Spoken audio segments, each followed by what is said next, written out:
My dear students, welcome to my YouTube channel স্বরূপ অমল। আমার নাম স্বরূপ কুমার সরকার। আমি মধুরকুল হাই স্কুল ইংরেজি শিক্ষক। তো আমি অনেকগুলো ভিডিও বানাই আর কি। তো এবার যে ভিডিওগুলো বানানোর প্ল্যান করেছি আর কি, পঞ্চম শ্রেণী থেকে দ্বাদশ শ্রেণী পর্যন্ত। দ্বাদশ বলতে এইবারের যে 12 পরীক্ষা হয়ে গেল তার ভিডিও তো বানানো ছিল আমার অনেক আর কি, কিন্তু যারা 11-এ সেকেন্ড সেমিস্টারে পড়ছো তাদের। তো যেটা হবে, লাইন বাই লাইন ভিডিও আমি বানাবো, সেটা হয়তো স্মার্ট বোর্ডে বা হোয়াইট বোর্ডে। কিন্তু তার আগে 5 থেকে 10 পর্যন্ত যে গল্পগুলো আছে, আমি দেখেছি অনেক সময় যারা একদম মধ্যমেধা বা সাধারণ মানুষ তারা সময় গল্পটা পরীক্ষার আগে শুনতে পছন্দ করে বা গল্পগুলো কেমন হয় আর কি। তো আজকে সেই গল্পের সংক্ষিপ্ত সার আমি একটু বলবো। সেটা হচ্ছে যে নবম শ্রেণীর ক্লাস 9-এ কিন্তু 12টা টেক্সট আছে। প্রথম 4টে ফার্স্ট সামেটিভে হবে, সেকেন্ড 4টে সেকেন্ড সামেটিভে, মানে 5 থেকে 8, আর বাকিগুলো সমস্ত মিলিয়ে থার্ড সামেটিভ। তো আজকে এটা আলোচনা করবো টেলস অফ ভোলা গানটা, সংক্ষিপ্ত বাংলায়, সম্পূর্ণ বাংলায়, যাতে করে সবার এই গল্পটা সম্পর্কে ধারণা হয় এবং তারপরে যখন লাইন বাই লাইন সে পড়বে তখন তার একটু হলেও উপকার হবে আর কি। আর আমি সবসময় বলবো, যখন বিদ্যালয়ে বা প্রাইভেট টিউশনতে যখন তুমি পড়া দিচ্ছ আর কি, তখন তুমি কিন্তু যে বাংলা মানে অনেক সময় ধরে স্যার আর কি, রিডিং পড়ার ক্ষেত্রে আর কি, তখন তুমি জানো বাংলা মানে মুখস্থ করার কোনো প্রয়োজন নেই, তুমি শব্দের মানে পড়বে। প্রত্যেকটা শব্দ এখানে কিছু বোল্ড লেটারের শব্দ আছে, সেইগুলোর মানে কিন্তু দেওয়া আছে বইয়ে আর কি। তো সেই শব্দের মানেটা যে কোনো একটা রেফারেন্স বই থেকে, বাজার চলতে যেগুলো একটু ভালো চলে আর কি, তুমি সেখান থেকে ইংলিশ টু ইংলিশ মানে দেখে নিতে পারো। আর তা না কিনলেও কোনো অসুবিধা নেই, এখন মোবাইলে বা একটা ডিকশনারি যদি কিনে নাও, সেখানেও তুমি কিন্তু মানে জানলে, তুমি যদি সমস্ত শব্দের মানে জানো, অটোমেটিক তোমার কিন্তু গল্পটা সম্পর্কে স্বচ্ছ ধারণা হবে। উদ্দেশ্য কি আমাদের? এটা সিন রিডিং কম্প্রিহেনশন, সেটাকে পড়ে যতটুকু দেওয়া থাকবে প্রশ্নে আর কি, আমার অ্যান্সারটা মানে যে প্রশ্ন দেওয়া থাকবে তার অ্যান্সার সলভ করা আর কি। কীরকম প্রশ্ন থাকে? যেমন এমসিকিউ টাইপের প্রশ্ন থাকে, complete the following sentence from the information with the text, এরকম থাকে আর কি। মানে টেক্সট থেকে সঠিক তথ্য নিয়ে অর্ধেক দেওয়া থাকে, বাকি অর্ধেক ফিল আপ করতে হয়। তারপরে হচ্ছে যে ট্রু ফলস থাকে উইদাউট সাপোর্টিং স্টেটমেন্ট অথবা সাপোর্টিং স্টেটমেন্ট সহযোগে। আর নর্মাল কোশ্চেন আনসার থাকে, সেখানে আবার ভার্বের ডিড থাকলে বা ডাজ থাকলে যে ভার্বটা থাকে বাক্যে, সেগুলোকে যে পরিবর্তন করতে হয় সেখানে গিয়ে ছেলে মেয়ে ভুল করে। হোয়াই থাকলে কি করতে হবে সেইগুলো। আবার অনেক সময় ছক থাকে, কজ এফেক্ট স্টেটমেন্ট, হোয়াই, এইরকম ধরনের বিভিন্ন প্যাটার্নের কোশ্চেন কিন্তু থাকে।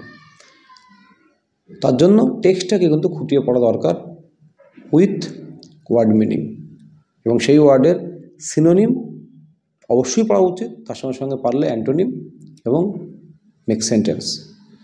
সিনোনিমটা পড়ে আমি বলে খাতা করতে বলছি সবাইকে, সেই খাতায় কিন্তু English to English word meaning থাকবে। যে ওয়ার্ড মিনিংয়ের স্টক তোমাকে 1 বছর পরে, যদি আমি বলি 300 দিন যদি আমি ওয়ার্ড মিনিং 5টা করে ডেলি লিখি, তাহলে 1500 ওয়ার্ড স্টক হবে আর কি।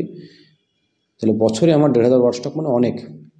তোমার যখন 10-এ উঠবে আর কি, তখন প্রায় 3000 তোমার প্লাস ওয়ার্ড স্টক থাকবে আর কি, যেটা বিশাল বড় ব্যাপার আর কি। এবং সেই ওয়ার্ড স্টক তোমার কিন্তু আনসিনের ওয়ার্ড মিনিং খুঁজে পাওয়ার ক্ষেত্রে অনেকটা সহায়ক হবে। তো অন্য কথা না বলে আজকে যে গল্পটা আমি বলবো সংক্ষেপে, সেটা হচ্ছে টেলস অফ ভোলা গানপা, মনোজ দাসের লেখা। তো অসাধারণ গল্প, খুব সুন্দর গল্প, বাচ্চারা খুব মজা পায় গল্পটায় আর কি, হাসির গল্প। তো মনোজ দাস হচ্ছে ওড়িশায় বাড়ি আর কি, ওড়িয়া ভাষায় এবং ইংরেজি ভাষায় তিনি অনেক গল্প লিখেছেন এবং অনেক পুরস্কার তিনি পেয়েছেন আর কি। তো তার এই গল্পটা হচ্ছে টেলস অফ ভোলা গানপা, ভোলা গানপা ভোলা দাদুর গল্প। তো গল্পটা যিনি বলছেন তাকে আমরা ন্যারেটর বলবো আর কি। তো ন্যারেটর এর মুখে আমরা পুরো গল্পটা শুনবো, এবং ন্যারেটরের বর্ণনায় ন্যারেটরকে ছোটোই মনে হচ্ছে, কারণ ন্যারেটর চৌকিদারের কাঁধে চেপে ফিরছিলেন আর কি। তো ভোলা দাদুর সব থেকে বড় বৈশিষ্ট্য, যেটা মজা আসছে আর কি, সেটা হচ্ছে যে তিনি ভুলে যান, তিনি তৎক্ষণাৎ ভুলে যান, আবার মনে পড়ে যায় আর কি, কেউ মনে করে দিলে।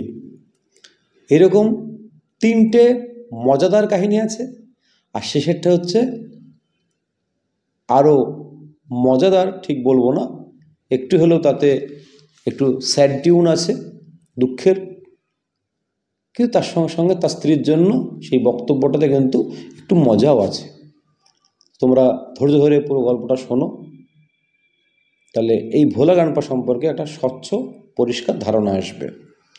তো আমি শুধু বাংলাটাই বলছি আর কি। তো ভোলা দাদু এবং তার স্ত্রী, লেখক যে গ্রামে বাস করতেন, ন্যারেটর সেই গ্রামের পশ্চিম প্রান্তে তারা বাস করতেন, এবং তাদের বাড়ির কাছে একটা বকুল গাছ ছিল। সেই বকুল গাছের ছায়া তাদের ওই কুঁড়ে ঘরে পড়ত, এবং সেই বকুল গাছে একদল বাঁদর বাস করত, এবং ভোলা দাদু এবং তার স্ত্রী এতে কিছু মনে করতো না। এটা হচ্ছে ভূমিকা। তারপরে 3টে ইনসিডেন্ট বা ঘটনা দেওয়া আছে ভোলা দাদুর ভুলে যাওয়া সম্পর্কে।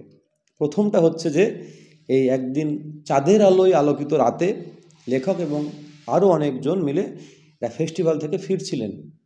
রাস্তা ছিল দীর্ঘ, কুয়াশাচ্ছন্ন, আর লেখক কিন্তু গ্রামের যে চৌকিদার তার কাঁধে চেপে ফিরছেন।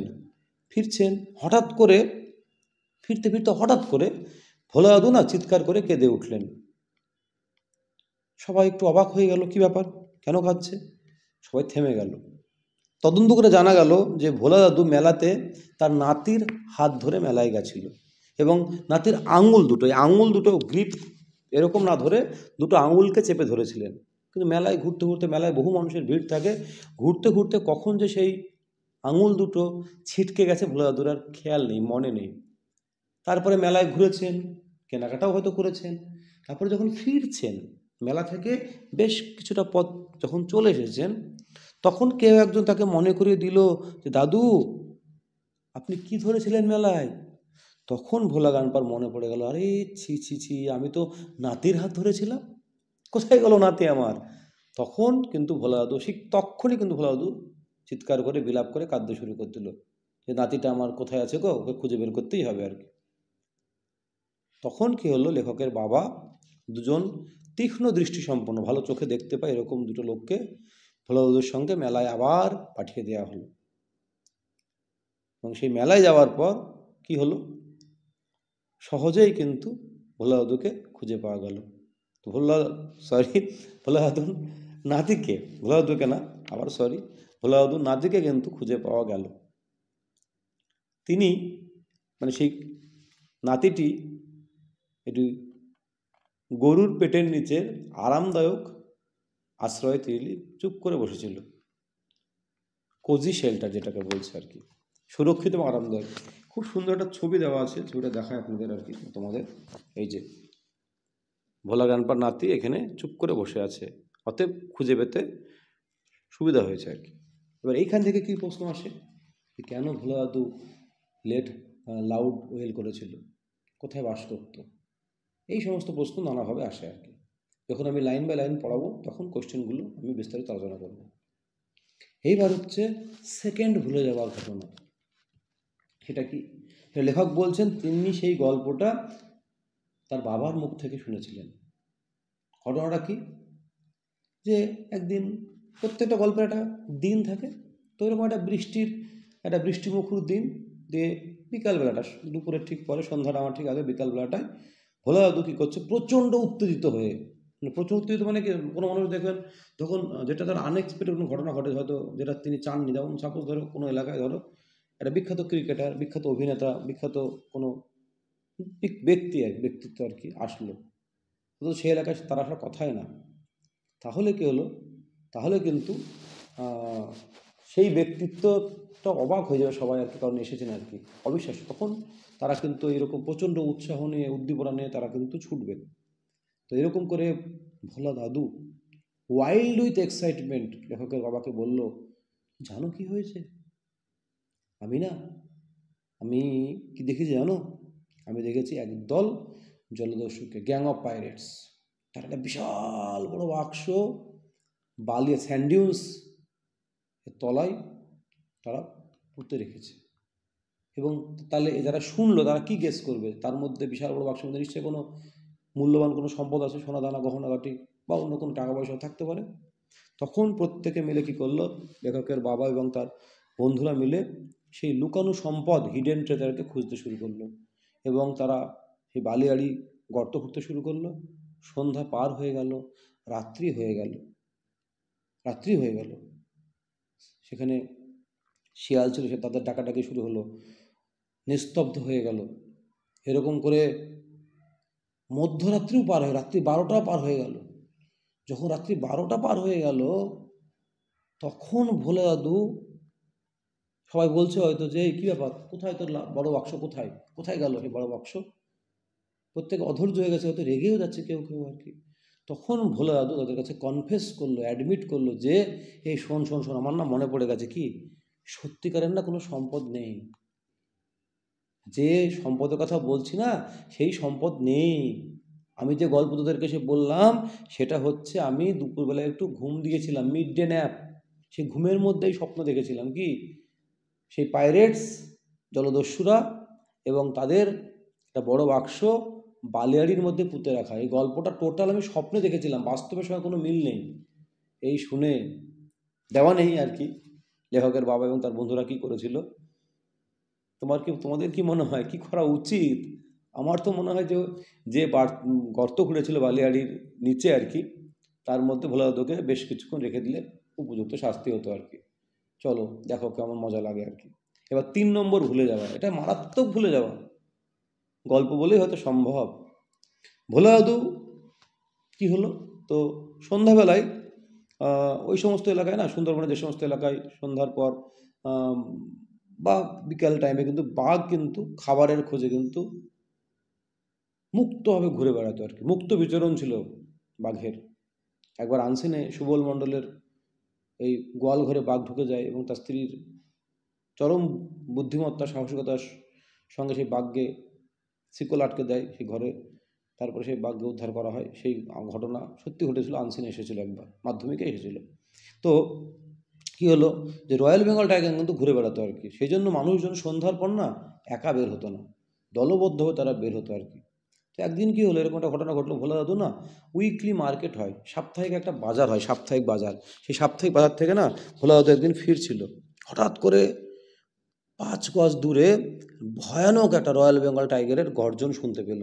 ঘাড় ঘুরিয়ে ভোলা দাদু দেখে, আরে বাবা রে, একদম সেই হিংস্র সেই বাঘ, তার জল জল ব্রাইট গেজ তার মুখের উপরে পড়েছে। মানে বাঘটা ভাবছে আজকে আমার ডিনার ভালোই হবে আর কি, ভাবছে বাঘটা। তো ভোলা দাদু কিন্তু বুদ্ধিমানও ছিল, ভুলে তো তার একটা সমস্যা ছিল, কিন্তু মানে উপস্থিত বুদ্ধি ভালোই ছিল, কারণ সঙ্গে সঙ্গে ভোলা দাদু কী করলো, ওই ব্যানিয়ান ট্রিতে বট গাছে সঙ্গে সঙ্গে উঠে পড়লো। আর বাঘ ভায়া কী করলো, সে প্রচণ্ড গর্জন করতে করতে সেই গাছের চারপাশে 100 বার প্রায় ঘুরপাক দিতে লাগলো আর কি। এবং তারপরে অবশেষে ক্লান্ত হয়ে একটা ঝোপের কাছে সে চুপ করে বসলো, চোখটা কিন্তু ওই গাছের উপরে ভোলা দাদুর দিকেই চোখটা কিন্তু সরালো না। এরকম করে রাত্রি নামলো, পুরো অন্ধকার হয়ে গেল, সব চুপচাপ হয়ে গেল। ভোলা দাদু তখন সেই শুকনো পাতাতে বাঘের লেজের আওয়াজ শুনতে পেল, এরকম করে হয়ে গেল। এরকম সারা রাত চললো। বাঘটা হয়তো কোনো সময় একটু ঝিমোতে পারে, কিন্তু বাঘটা জেগেই হয়তো আছে আর কি, ভোলা দাদু তাকিয়ে আছে কখন নামবে আমি একে খাবো। ভোলা দাদু কিন্তু হালকা হলেও ঘুমিয়ে গেছে। যখন ভোর হলো আর কি, তখন যে ডাব, ঘুঘু পাখির ডাকে সবার ঘুম ভাঙলো, বিশেষ করে ভোলা দাদুর। ভোলা দাদু কী করলো, কিছু লোক না সেই সকালে একটা উঁচু ঢিবি আছে, সেখানে বেশ কিছু লোক দাঁড়িয়েছিল, তারা মজা দেখছিল যে একটা বাঘ বসে আছে আর গাছের উপর একটা লোক আছে, কী ঘটনা জানার তাদের খুব কৌতূহল ছিল। তো এবার কী করলো ভোলা দাদু না, সকালবেলায় ঘুম থেকে উঠে যেন কিছু আগের সন্ধ্যাবেলায় আগের রাতে কিছুই হয়নি এরকম ভেবে ভোলা দাদু আরাম করে নেমে আসলো। নেমে সোজা হেঁটে বাঘের সামনে দিয়ে সোজা হেঁটে বাঘকে সম্পূর্ণ ইগনোর করে, জ্ঞানত বা অজ্ঞানত আর কি, অবশ্যই অজ্ঞানত, সে ওই উঁচু ঢিবিতে যে লোকজন ছিল তার মধ্যে একজনকে জিজ্ঞাসা করলো যে একটু জল খাবো আমি, পানীয় কিছু দিন। এবার এই মানুষজন বা এই মানুষটা কিন্তু দেখেছিল যে ভোলা দাদুকে উপরে গাছের উপরে এবং নিচে বাঘকে অপেক্ষা করতে। এ কিন্তু প্রচণ্ড অবাক হয়ে গেল, বি ওয়াইল্ড দ্যাট ওয়ার্ড দেওয়া আছে, পাজেলড, কনফিউজড হয়ে গেল, পারপ্লেক্সড হয়ে গেল। বললো যে তোমার বা দাদা আপনার সিক্রেট কি বলুন তো, রহস্যটা কি?